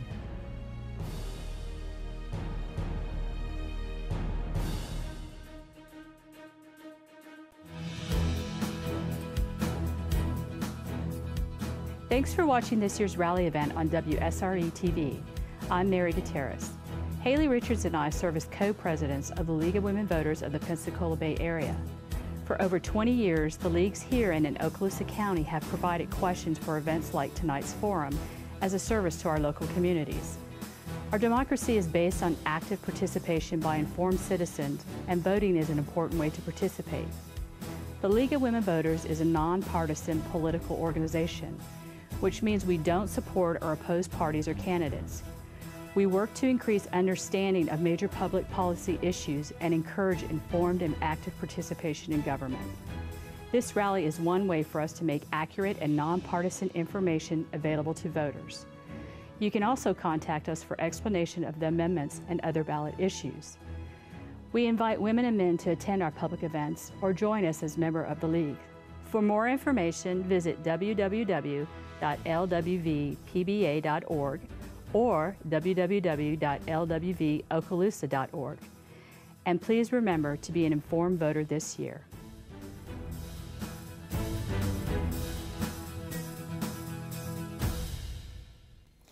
Up next, our final race of this evening, the race for Santa Rosa County School Board District 3. There are 4 candidates on the primary ballot in this race, which is a nonpartisan race. In order to be declared the outright clear winner, the top vote getter must receive 50% of the vote plus 1. Otherwise, the top 2 vote getters will meet in the general election in November. So it's time to meet the candidates. First up is Carol Boston. Seated next to her is candidate Debbie Gano. And moving down the line alphabetically, Fuchsia Ann Spann. And rounding out this slate of candidates in this race is Jim Taylor. And candidates, we welcome you to Rally 2014. Sandra and I are going to be asking each of you 5 questions. You will have 45 seconds to respond. Then, at the conclusion of the question and answer session, you will each be given 45 seconds to deliver a closing statement. All right, we'll get to the questions, and the first question will go to Ms. Boston first, and it reads like this. What types of programs could be initiated to improve parent involvement in the education of children in Santa Rosa County? Well, Santa Rosa County currently has some of the highest parent volunteer of I believe, any district in the state. I actually started out substitute teaching as a volunteer. One of the teachers asked me if I would consider that because they really needed good substitutes. And unfortunately, I had to tell her that my degree was in business, and she informed me that that didn't matter here. My father was a teacher, and so I brought my volunteerism. There are so many opportunities to volunteer. Teachers need help. I have worked with emergent readers, everything all the way to calculus. We have a wonderful marine science station, and we can volunteer there as well. All right, thank you. And now the next question to Ms. Gano. We're talking about the types of programs that you think could be initiated to improve parent involvement in education in the county. We need to have more activities in the schools that open the doors for the parents to come. And first of all, we need to make everyone available, including the school board, and I'm hoping to set up a schedule where the parents and the teachers will be able to meet with me and be accessible to me, and publish that schedule so that the parents can work their way in and address any issues or concerns that they might have. Also, the activities that we could do to draw them in that we used to do quite frequently back in my day were fairs and festivals and things to bring them in. Thank you. A reminder that the candidates have 45 seconds to respond to the questions. And this question will go next to Ms. Spann. We're talking about the types of programs that you think could be initiated to increase parent involvement in the county. Well, I agree that being a volunteer is number one. Being in the schools, I know that I volunteered a lot in grammar school. But some parents cannot volunteer. So I would like to see us do something like a student profile, a folder, where it would start when the child starts into public schools, and it would go with them just like a medical record. That way both the parents and the teachers know all the way through what they're doing, and then by the time they get in middle school, they will have an idea of what their likes and dislikes are, and maybe even start looking at what their careers would be and where they want to go to college. This way, everybody's on the same board together. All right, thank you. Perfect timing there. And now this first question, finally to you, Mr. Taylor. We're talking about how to improve parental involvement in the district. I think establishing a mentoring program in the schools where the parents can meet with teachers ahead of time and see where they can best be utilized in the school, because I'm sure a lot of parents have their own abilities and their own talents where they could be better used. So I think a mentoring program would help quite a bit to get them channeled in the right direction. And again, we have to work around the schedules of the teachers as well as the parents. Thanks. And now we move on to question number 2. This time, moving down the line alphabetically, we will start with you, Ms. Gano. What option do you believe should be in place to discipline students without interrupting their education? children they react to discipline in very many different manners. The first thing that needs to happen is if you have a disruptive student in the classroom, that child needs to be dealt with, either removed from the classroom immediately so it's not impacting the other students, or they need to have an alternate avenue where they can work out their frustrations or whatever. But the program that we need is a complete toolbox that addresses the needs of the child, so that we're reacting and not subjecting the child to other things. Thank you. And now we move along the line now to Ms. Spann. And Ms. Spann, what options would you like to see in place to provide discipline for students without interrupting their education? Well, I always think that it's good, whether you're a parent or a teacher or any kind of group situation, that each person knows that they have choices. And whenever they make choices that interrupts another student or the class or whatever, they automatically know that that choice will make them go to a certain spot. They will have to go to the back of the class. They may have to leave the room or whatever. But anyway, the student needs to know that they're making choices, and those choices are affecting their discipline as well as the interactions with the other students and the teachers. So I think all of it needs to be done ahead of time so that everybody knows what to expect, where there's minimal interruption with the others in the class. All right, thank you. And Mr. Taylor, now your thoughts on providing discipline for students without interrupting their education. I feel that all the students should get their required amount of education. And in my years of teaching, I saw where in-school suspension worked pretty well because the students were still responsible for their classwork. They did attend school. They were kind of quarantined for the day. It was not a pleasant experience, but they still got their schoolwork done, and they were still under supervision and not allowed to stay home. And it did have quite a bit of a difference in their behavior. All right, thank you. And now this question goes to you, Ms. Boston. Yes. In the classrooms that I've worked in, I found the teachers to be very effective in outlining their expectations at the beginning of the school year. They're typically posted in the classroom, and the students do understand what the expectations are for their behavior and what the ramifications of not keeping up with those expectations are. And we do have, they call it ISS, in-school suspension, at the high school level and middle school level, and use that quite effectively. All right, thank you. We're now up to question number 3 for our candidates for Santa Rosa County School Board District 3. And this next question will go to Ms. Spann first. Please discuss the advantages or disadvantages of non-academic school services being contracted to the private sector. There are advantages in that when you have contracted services, then everybody knows what to expect. And sometimes because of contracted services, it can mean that the services can be done that budget-wise, it will be less expensive because somebody else has to take care of the personnel benefits and so forth. Some of the disadvantages, though, are that it's not always locally controlled or monitored as well as it should be. Therefore, the school board would have to be on top of contracts to make sure that all the negotiations that had the parameters that were set out are strictly enforced. If they don't, then there should be some kind of not discipline, but. All right, thank you. And Mr. Taylor, this question to you. Discuss the advantages or disadvantages, if you would, of non-academic school services being contracted to the private sector.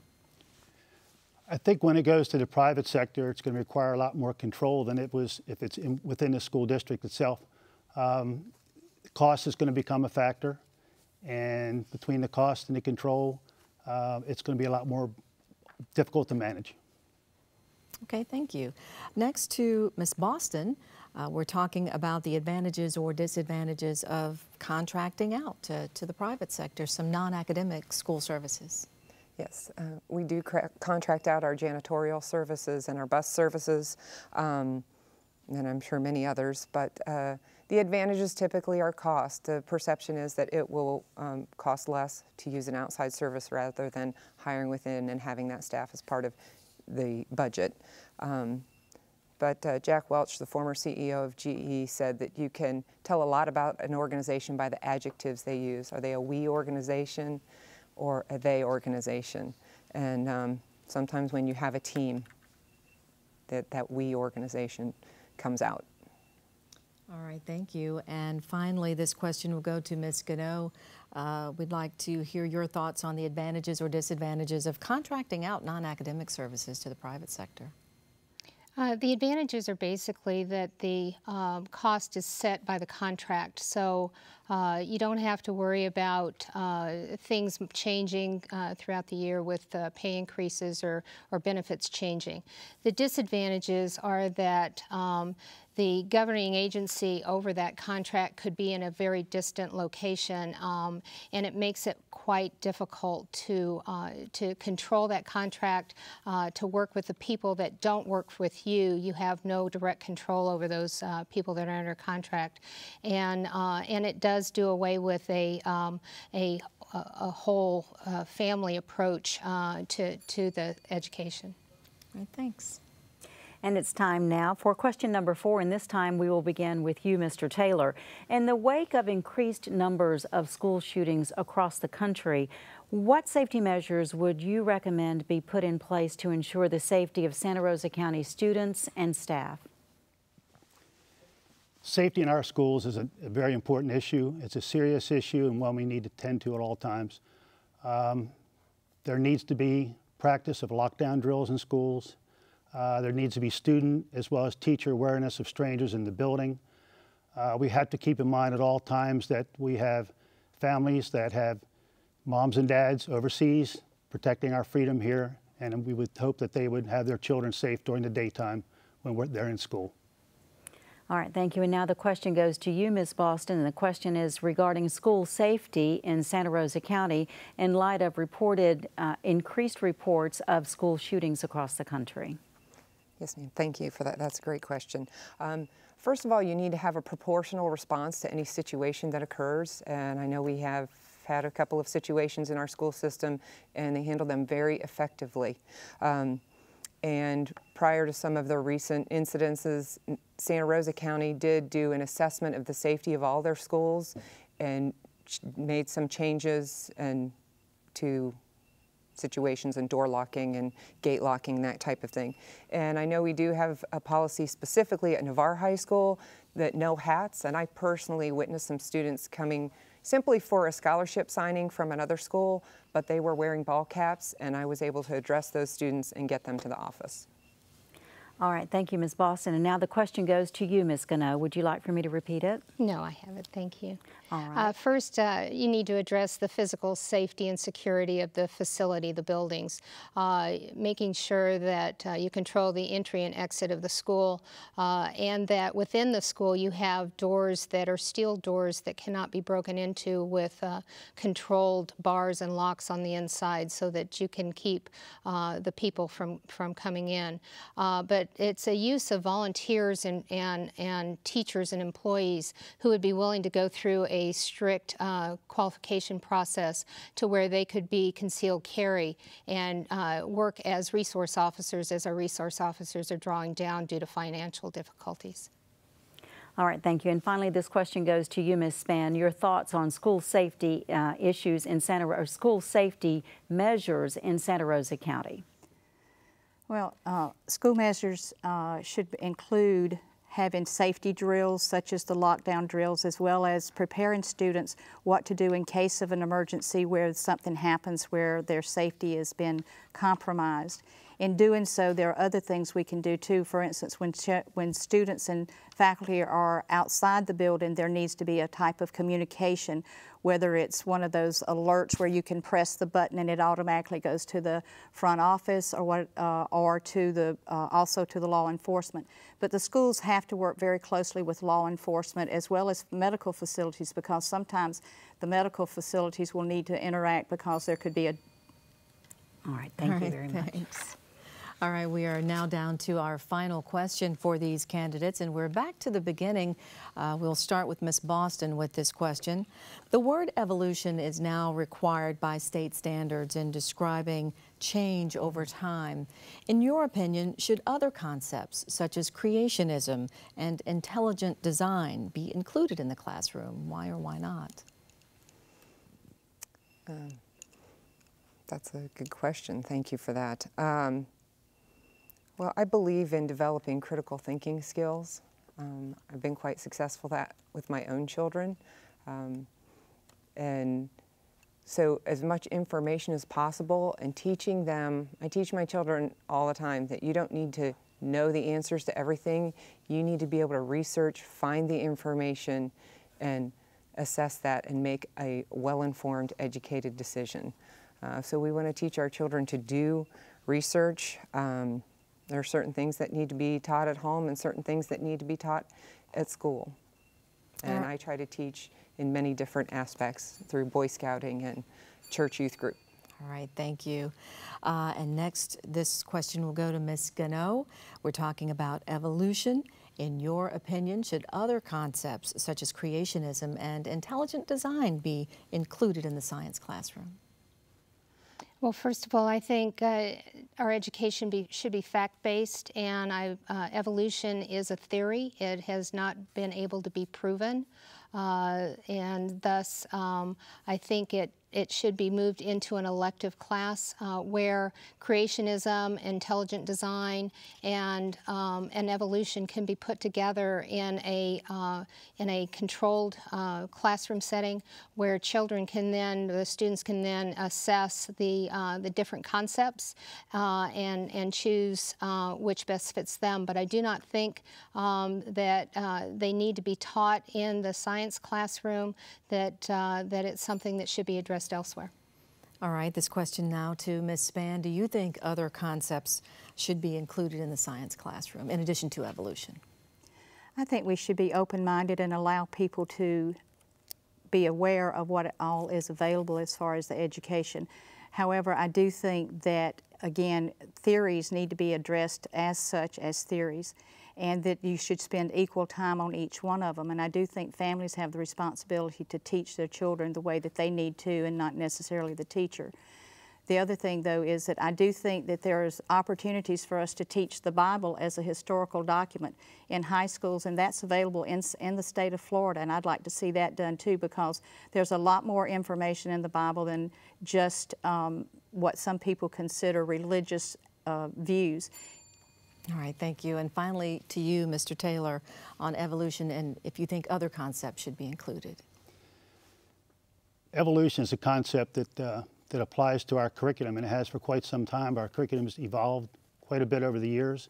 As long as it's kept in the proper perspective and taught in the proper manner, I don't see why it cannot be taught in the schools. As far as expanding beyond that, I don't know. I don't know if it's really the place for it. All right. All right, thank you. And thanks to all of the candidates in this round of Rally 2014.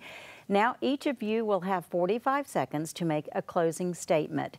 And we began the last question with Ms. Boston, so we're going to move along the line alphabetically now. We will begin the closing statements with Ms. Gano. And again, you have 45 seconds. Thank you very much for WSRE hosting us tonight, and as well as the League of Women Voters. I appreciate the questions, very thought-provoking. I am retired Air Force. I spent 28 years. I'm a lieutenant colonel, so I bring a very good skill set, leadership skill set with me into the school board. But I fight Common Core, and Common Core is a one-size-fits-all education program that will deliberately dumb down our children. I work with a network of parents and teachers across Florida. I've spoken to the state school board. I've spoken to the state commissioner of education, Pam Stewart, and I'm working on legislation to get us back to true local control. We need to allow our teachers to get into the classroom and actually teach our children.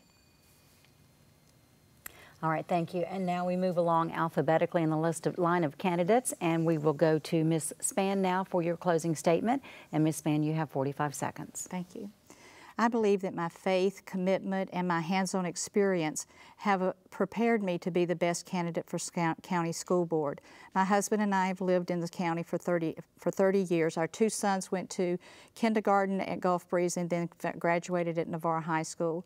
As a concerned grandmother and a conservative Christian, I will do all I can to reject Common Core and high-stakes testing in our schools. I plan to have open meetings quarterly in each district so that we can have a platform of open, honest communication with all the parents in the community.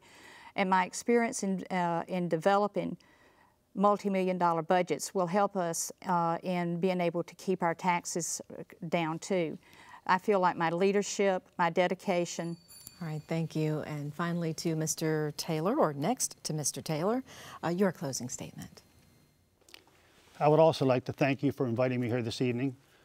When I retired from teaching in 2002 from the Baltimore County school system, I retired with 31 years classroom experience.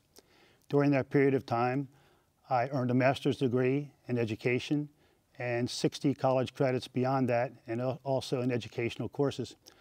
When I retired from teaching, I had 365 sick days accrued, and I was given 2 more years toward my pension from the Maryland state system.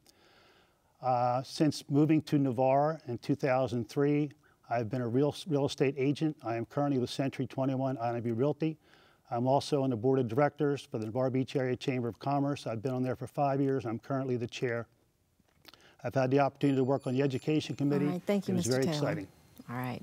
Finally now to closing statements for Ms. Boston. Thank you, and I would like to thank you ladies, WSRE and the League of Women Voters. I am the candidate that has been committed to this community, our students, our parents, our teachers, since I moved here 15 years ago.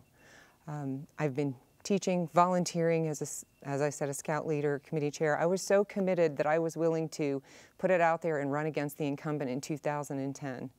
And I made that commitment over the phone with my husband as we discussed it while he was deployed in Afghanistan, and felt strongly enough that I was the right candidate even at that time.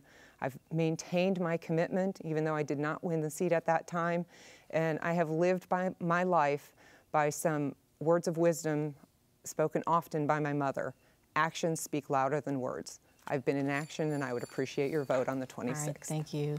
Thank you, Ms. Boston, and thank you to all the candidates for the school board District 3 seat in Santa Rosa County. So, Sandra, I want to hear your thoughts on Rally 2014, and I want to hear them in 45 seconds. Oh, next. It's tough, isn't it? It Yes, is, very much so. That is going to do it for night 1 of Rally 2014, but we do have 2 more exciting nights of primary election coverage for you. Now, tomorrow night, we will meet candidates for political seats in the Florida House and local races in Okaloosa County, and you see those races that we will be profiling on your screen right now, and the candidates in these races will be in our studios tomorrow evening. And on Thursday night, candidates for County Commission District 2 and School Board District 3 in Escambia County. And we do hope that you will join us right here on WSRE TV tomorrow night as we continue with Rally 2014. Our thanks to the League of Women Voters for their participation in this program, and also to Pensacola State College. Please join us tomorrow at 7 p.m. Have a great night. Good night.